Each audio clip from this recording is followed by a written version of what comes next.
Kalau kita pernah mungkin ke Roma, ya kita akan menjumpai satu tempat wisata. Di situ disebut Bukit Monte Testaccio. Ternyata itu tumpukan daripada guci atau bejana dari tanah liat yang dipakai kemudian dipecahkan.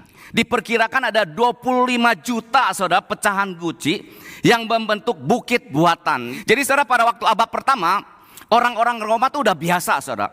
Mereka menggunakan guci untuk menyimpan apa? Koin, emas, batu permata, serta barang berharga lainnya mereka simpan di situ.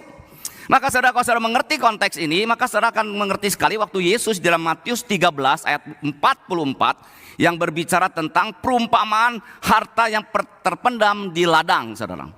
Jadi mereka kadang-kadang menyimpan di guci, lalu mereka memendamkannya, menanamkannya di ladang gitu.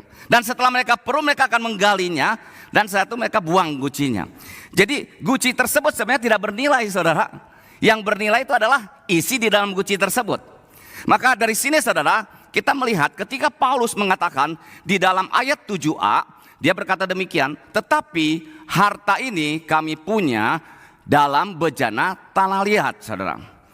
Nah saudara, apa yang dimaksud dengan harta dan apa yang dimaksud dengan bejana tanah liat? Nah, kita akan bahas pertama tentang bejana tanah liat ini dulu, saudara. Bejana tanah liat ini, saudara, sedang berbicara kepada siapa? Paulus sedang berbicara tentang dirinya, saudara. Dia berbicara tentang dirinya, dia mengumpamakan dirinya, menggambar dirinya seperti sebuah bejana tanah liat, saudara. Nah, dari sini saudara, kita akan mengerti sekali kenapa dia menggambarkan dirinya seperti itu. Karena kita akan belajar bahwa bagaimana Paulus adalah seorang yang cobalah belajar di dalam kerendahan hati sebagai seorang hamba Allah. Dia tuh sampai luar biasa ya. Dia tuh tahu siapa dirinya. Benar, saya tuh seorang yang secara fisik gak menarik gitu. Benar, saya tuh seorang yang mungkin cara bicara saya tuh tegas, tidak seperti orang yang bisa menarik perhatian dengan ajaran-ajarannya yang sepertinya luar biasa. Tapi banyak penyimpangan terjadi. Dan dia menyadari dulu tuh saya siapa? Saya tahu. Ya, bahkan dia bilang saya ini orang yang paling hina. Nah, itu kita bisa lihat di dalam 1 Korintus 15 ayat 9 sampai 10. Karena aku adalah orang paling hina dari semua rasul, bahkan tidak layak disebut rasul. Maka Paulus mengatakan, di dalam diri saya yang tidak berharga ini, saya memang seperti bejana dalam tanah liat, mudah retak, mudah hancur. Itu saya, itulah saya. Dan dia mengatakan, tetapi di dalam diri saya yang hina ini tersimpan harta yang tiada taranya.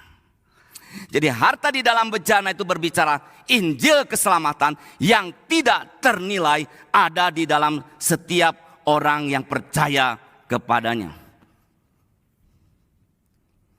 Nah saudara, mengapa Injil keselamatan Paulus ilustrasikan sebagai kekayaan yang sangat berharga, dan saya mau katakan kekayaan yang bernilai tinggi, saudara. Karena saudara, ini sesuatu yang betul-betul nggak main-main loh saudara, Injil keselamatan itu. Karena menyangkut keselamatan jiwa seseorang setelah kematian. Apakah dia akan mengalami maut? Apakah akan memperoleh hidup yang kekal? Kalau kita mengerti tentang maut saudara, itu sesuatu yang mengerikan saudara.